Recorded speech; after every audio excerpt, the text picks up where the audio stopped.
जय माता दी मित्रों। आज हम अपने चैनल पर शुक्रवार का व्रत और उसकी विधि और कथा लेकर के आए हैं। यदि किसी जातक की जन्म कुंडली में शुक्र से संबंधित कोई दोष या कोई खराब युति बनती हो तो वह भी शुक्र ग्रह का व्रत कर सकते हैं शुक्रवार के दिन। और माँ भगवती संतोषी या भगवती जगदम्बा का अपार स्नेह उस पर बरसता चला जाएगा। कुंडली में किसी भी तरह का कोई दोष हो शुक्र से संबंधित, इस दिन के व्रत करने से वह दोष कट जाता है। क्योंकि जीवन में लग्जरी का कारक, धन धान्य संपत्ति का कारक जो है शुक्र ग्रह को बताया गया है ज्योतिष के अनुसार। तो आइए प्रारंभ करते हैं। इस व्रत को करने वाला कथा कहते हैं वे सुनते समय हाथ में गुड़ व चने, भुने हुए चने जो है रखें और सुनने वाले संतोषी माता की जय, संतोषी माता की जय, इस प्रकार जय जयकार मुख से बोलते जाएं। कथा समाप्त होने पर हाथ का गुड़ चना गौ माता को खिलावे। कलश में रखा हुआ गुड़ चना सबको प्रसाद के रूप में बांट दें। कथा से पहले कलश को जल से भर दें और उसके ऊपर गुड़ चने से भरा हुआ एक कटोरा रखें।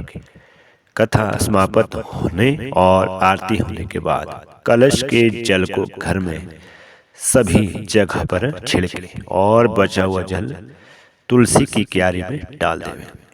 5:15 आने का गुड़ चना लेकर माता का व्रत करें।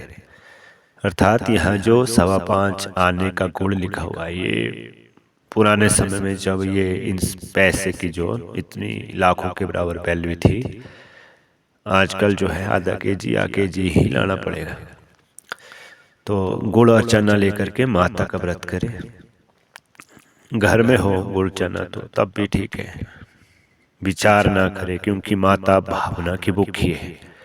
कम ज्यादा का कोई विचार नहीं है, इसलिए जितना भी आन पड़े अर्पण करें। श्रद्धा और प्रेम से, प्रसन्न मन से हो व्रत करना चाहिए। व्रत के उद्यापन में 2.5 सेर खाजा, मोम नतार पुड़ी, खीर, चने का शाक नैवेद्य रखें। घी का दीपक जला दें और संतोषी माता की जय, संतोषी माता की जय करते हुए नारियल फोड़े। इस दिन घर में कोई खटाई ना खावे और ना ही किसी को दे। इस दिन 8 लड़कों को भोजन करावे। देवर जेठ के लड़के मिलते हो तो दूसरों को ना बुलाना।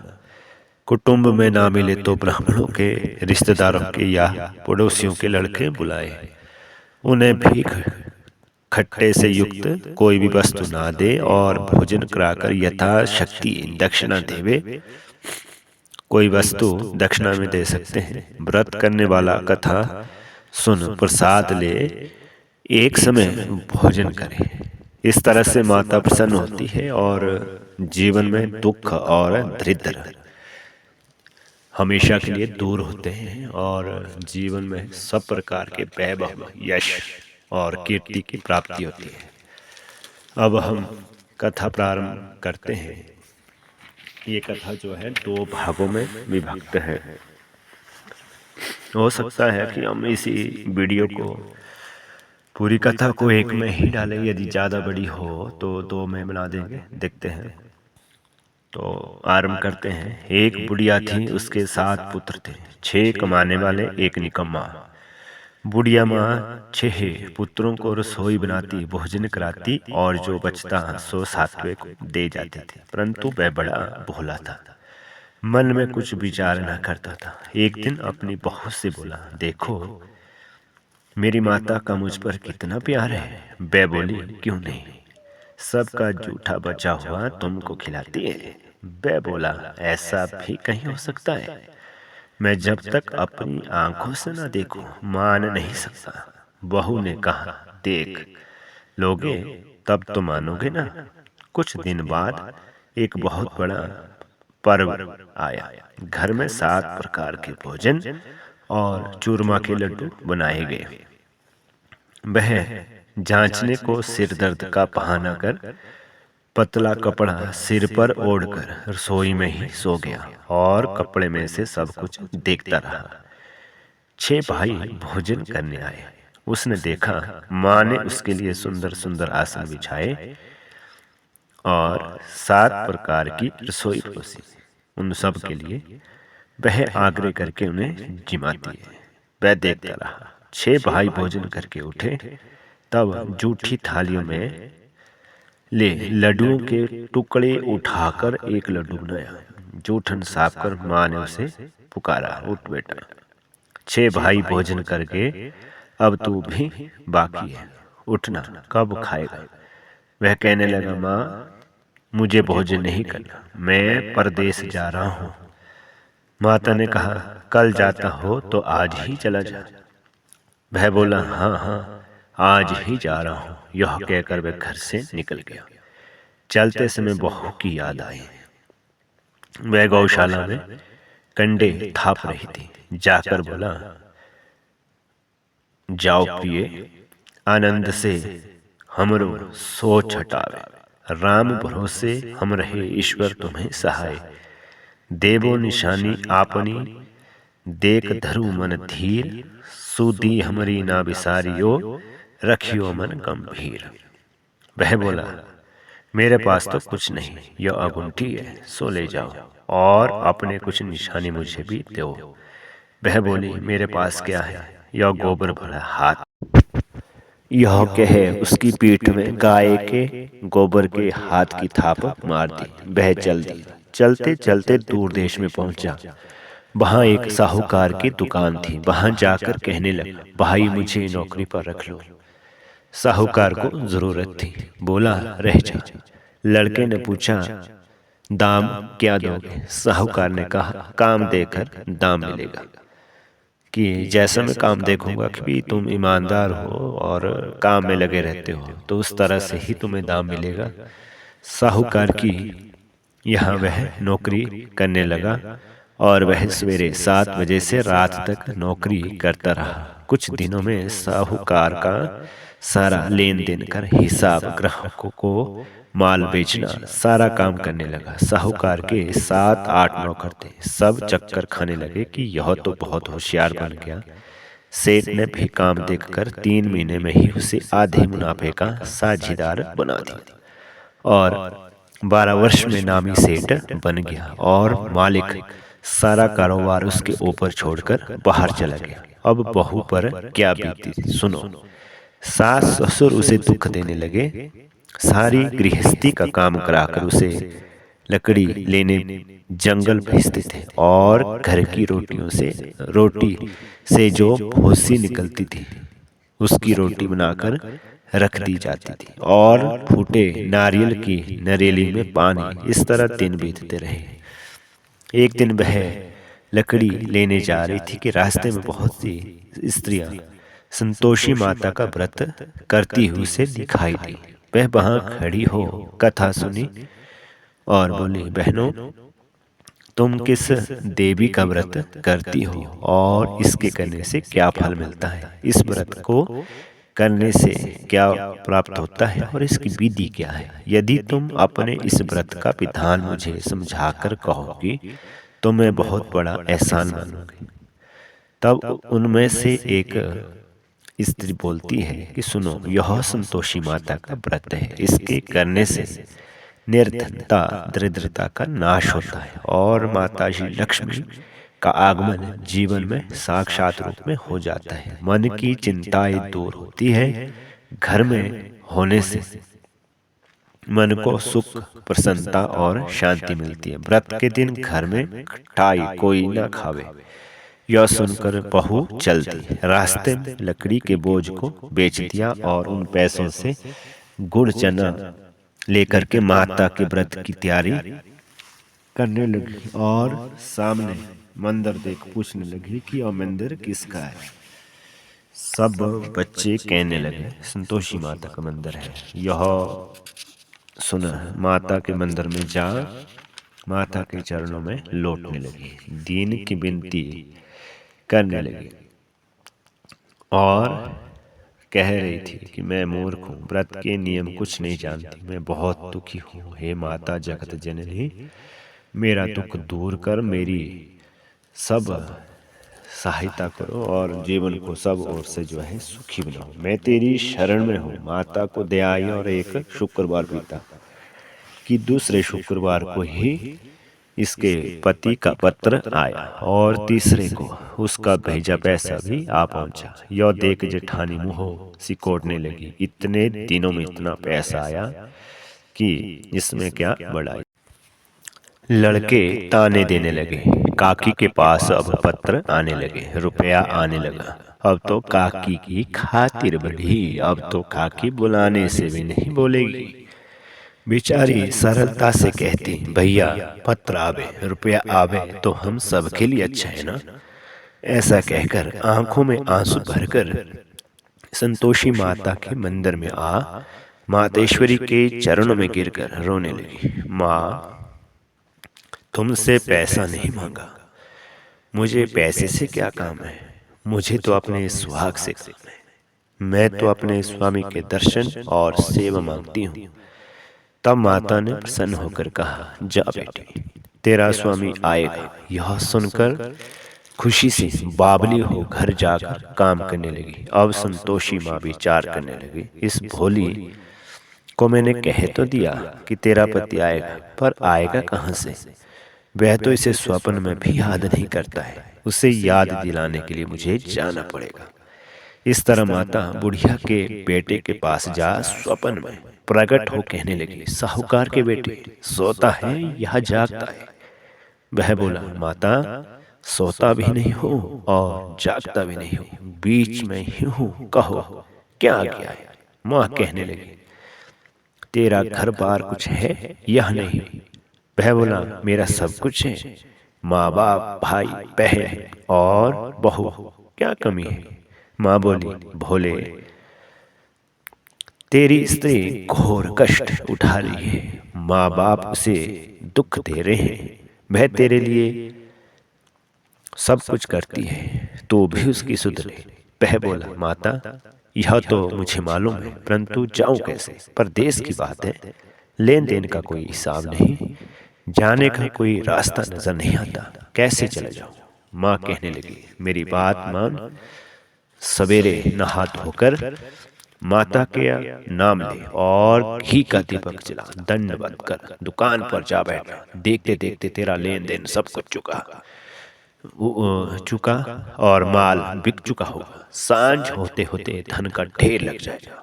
तब सवेरे बहुत जल्दी उठ उसने लोगों से अपने सपने की बात कही, तो सब उसकी बात अनसुनी कर दिल लगे उठाने लगे और कहीं सपने भी सच होते हैं। एक बूढ़ा बोला, देख भाई मेरी बात मान, इस तरह सांच झूठ करने के बदले देवता ने जैसा कहा है वैसा ही करना, तेरे इसमें क्या जाता है। अब बूढ़े की बात मानकर नहा धोकर संतोषी माता को दंडवत कर घी का दीपक जला दुकान पर जा बैठा। थोड़ी देर में क्या देखता है कि देने वाले रुपए लाए और लेने वाले हिसाब लेने लगे। कोठी में सब सामान की खरीदारी नगद दाम में सौदा करने लगे। शाम तक धन का ढेर लग गया। माता का यह चमत्कार देख खुश हो मन में माता का नाम ले घर ले जाने के पास थे गहना कपड़ा खरीदने लगा और वहां के काम से निपट रवाना हुआ। वहां बहू बेचारी जंगल की लकड़ी लेने जाती है। लौटते वक्त माता के मंदिर में विश्राम करती है। वह तो उसका रोज रुकने का स्थान जो ठहरा। दूर से धूल उठती देख वह माता से पूछती है, माता यह धूल कैसी उड़ रही है। माता कहती है, पुत्री तेरा पति आ रहा है, अब तो ऐसा कर लकड़ियों के 3 बोझ बना ले, एक नदी के किनारे रख, दूसरा मेरे मंदिर पर और तीसरा अपने सिर पर रख। तेरे पति को लकड़ी का गट्ठा देकर मोह पैदा होगा, वह वहीं रुकेगा, नाश्ता पानी बना खा पीकर माँ से मिलने जाएगा। तब तू लकड़ी का बोझ उठाकर जाना और बीच चौक में डालकर तीन आवाजें जोर से लगाना। लो सास जी, लकड़ी का गट्ठा लो, भूसे की रोटी दो और नारियल के खोपड़े में पानी दो। आज मेहमान कौन आया है? माँ की बात सुन, बहुत अच्छा। माता कहकर प्रसन्न हो लकड़ियों के 3 गट्ठे ले आई। एक नदी के तट पर, एक माता के मंदिर पर रखा। इतने में ही मुसाफिर आ पहुंचा। सूखी लकड़ी देख उसकी इच्छा हुई कि यहीं निवास करे और भोजन बना खा पीकर गांव जाए। इस प्रकार भोजन बना विश्राम ले गांव को गया। सबसे प्रेम से मिला। उसी समय बहू सिर पर लकड़ी का गट्ठा लिए आती है। लकड़ी का भारी बोझ आंगन में गेर जोर से 3 आवाज देती है। लो सासू जी, लकड़ी का गट्ठा लो, भूसी की रोटी दो, नारियल के खोपड़े में पानी दो। आज कौन मेहमान आया है? यह सुनकर उसकी सास अपने दिए हुए कष्टों को भुलाने हेतु कहती है, बहू ऐसा क्यों कहती है? तेरा मालिक ही तो आया है। आ बैठ, मीठा भात खा, भोजन कर, कपड़े गहने पहन। इतने में आवाज सुन उसका स्वामी बाहर आता है और अंगूठी देख व्याकुल हो माँ से पूछता है, माँ यह कौन है? माँ कहती है, बेटा यह तेरी बहू है। आज 12 वर्ष बीत गए। जब से तू गया है तब से सारे गांव में जानवर की तरह भटकती रहती है। काम काज घर का कुछ करती नहीं है। 4 समय आकर के भोजन खा जाती है। अब तुझे देकर भूसी की रोटी और नारियल के खोपड़े में पानी मांगती है। वह लज्जित हो बोला, ठीक है माँ, मैंने इसे भी देखा है और तुझे भी देखा है। अब मुझे दूसरे घर की ताली दो और उसमें रहूंगा। अब माँ बोली, ठीक है बेटा, जैसी तेरी मर्जी। कहकर ताली का गुच्छा पटक दिया। उसने ताली ले दूसरे कमरे में जो तीसरी मंजिल के ऊपर था खोलकर सारा सामान जमाया। एक दिन में ही वह राजा के महल जैसा ठाट बाट बन गया। अब क्या था, वे दोनों सुखपूर्वक रहने लगे। इतने में अगला शुक्रवार आया। बहू ने अपने पति से कहा कि मुझको माँ का उद्यापन करना है। पति बोला, बहुत अच्छा, खुशी से करो। वह तुरंत ही उद्यापन की तैयारी में जुट गई। जेठ के लड़कों को भोजन के लिए कहने गई। उन्होंने मंजूर किया, परंतु पीछे जेठानी बच्चों को सिखाती है, देख रहे भोजन के समय खटाई मांगना, जिससे उसका उद्यापन पूरा ना हो। लड़के जिमने आए, खीर पेट भर कर खाई, परंतु याद आते ही कहने लगे, हमें कुछ खटाई दो ना, खीर खाना हमें भाता नहीं।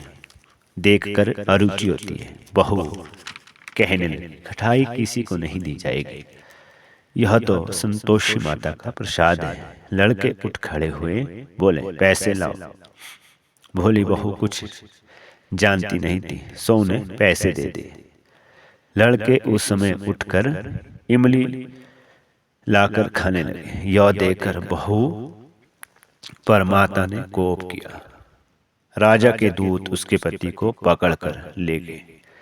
जेठ जेठानी मनमाने खोटे वचन कहने लगे। लूट लूट कर धन इकट्ठा कर लाया था, सो राजा के दूत सबको पकड़कर ले गए। अब सब मालूम पड़ जाएगा जब जेल की मार खाएगा। बहू से यह वचन सहन नहीं हुए। रोती रोती माता के मंदिर में गई। हे माता, तुमने यह क्या किया? हंस हंस कर अब क्यों रुलाने लगी हो? माता बोली, पुत्री, तूने उद्यापन करते समय मेरा व्रत स्वयं भंग किया। इतनी जल्दी सब बातें भुला दी? वह कहने लगी, माता, भूल तो नहीं हूं, ना कुछ अपराध किया है। मुझे तो लड़कों ने भूल में डाल दिया। मैंने भूल से उन्हें पैसे दे दिए, मुझे क्षमा करो। माँ बोली, ऐसा कहीं भूल होती है क्या? वह बोली, माँ मुझे माफ कर दो, मैं फिर तुम्हारा उद्यापन करूंगी। माँ बोली, अब भूल मत करना। वह बोली, अब भूल नहीं होगी। माँ अब बताओ वे दिन कैसे आएंगे? माँ बोली, जा पुत्री, तेरा मालिक तुझे रास्ते में ही आता मिलेगा। वह घर को चली। राह में ही पति आता मिला। उसने पूछा, तुम कहाँ गए थे? तब वह कहने लगा, इतना धन जो कमाया है उसका टैक्स राजा ने मांगा था, वह भरने गया था। वह प्रसन्न हो बोली, भला हुआ, अब घर चलो। कुछ दिन बाद फिर शुक्रवार आया। वह बोली, मुझे माता का उद्यापन करना है। पति ने कहा, करो। फिर जेठ के लड़कों से भोजन को कहने गई। जेठानी ने एक दो बातें सुनाई और लड़कों को खिला दिया और सिखा दिया कि तुम पहले ही खटाई मांगना। लड़के कहने लगे, हमें खीर खाना अच्छा नहीं लगता है, जी पिघलता है, और कुछ खटाई खाने को देना। वह बोली, खटाई खाने को देना। वह बोली, खटाई खाने को नहीं मिलेगी, खाना हो तो खाओ। वह ब्राह्मण के लड़कों को लाकर भोजन कराने लगे। यथाशक्ति दक्षिणा की जगह एक एक फलों ने दिया। इससे संतोषी माता प्रसन्न हुई। माता की कृपा होते ही 9वें मास उनको चंद्रमा के समान सुंदर पुत्र की प्राप्ति हुई। पुत्र को लेकर प्रतिदिन माता जी के मंदिर जाने लगी। माँ ने सोचा कि वह रोज आती है, आज क्यों न मैं इसके घर चलूं, इसका सारा हालचाल तो देखो कि सही है। यह विचार कर माता ने भयानक रूप बनाया। गुड़ और चने से सना मुख, ऊपर सूंड के समान होठ, उस पर मक्खियां भिन भिना रही थी। दहलीज में पांव रखते ही उसकी सास चिल्लाई, देख रहे कोई चुड़ैल चली आ रही है, लड़कों इसे भगाओ नहीं तो किसी को खा जाएगी। लड़के डरने लगे और चिल्लाकर खिड़की बंद करने लगे। बहू रोशनदान में से देख रही थी। प्रसन्नता से पागल होकर चिल्लाने लगी, आज मेरी माँ मेरे घर आई है, यह कहकर बच्चों को दूध पीने से हटाती है। इतने में सास का क्रोध फूट पड़ा। बोली, इसे देखकर कैसे उतावली हुई है, जो बच्चों को पटक दिया। इतने में माँ के प्रताप से जहाँ देखो वहाँ लड़के लड़के नजर आने लगे। वह बोली, माँ जी, जिनका मैं व्रत करती हूँ यह वही संतोषी माता है। इतना कहे झट से सारे घर के किवाड़ खोल देती है। सब ने माता के चरण पकड़ लिए और विनती कर कहने लगे, हे माता, हम मूर्ख हैं, हम अज्ञानी हैं, तुम्हारे व्रत की विधि हम नहीं जानते, तुम्हारा व्रत भंग हमने अपराधवश किया है। हे माता, आप हमारा अपराध क्षमा करो। इस प्रकार माता प्रसन्न हुई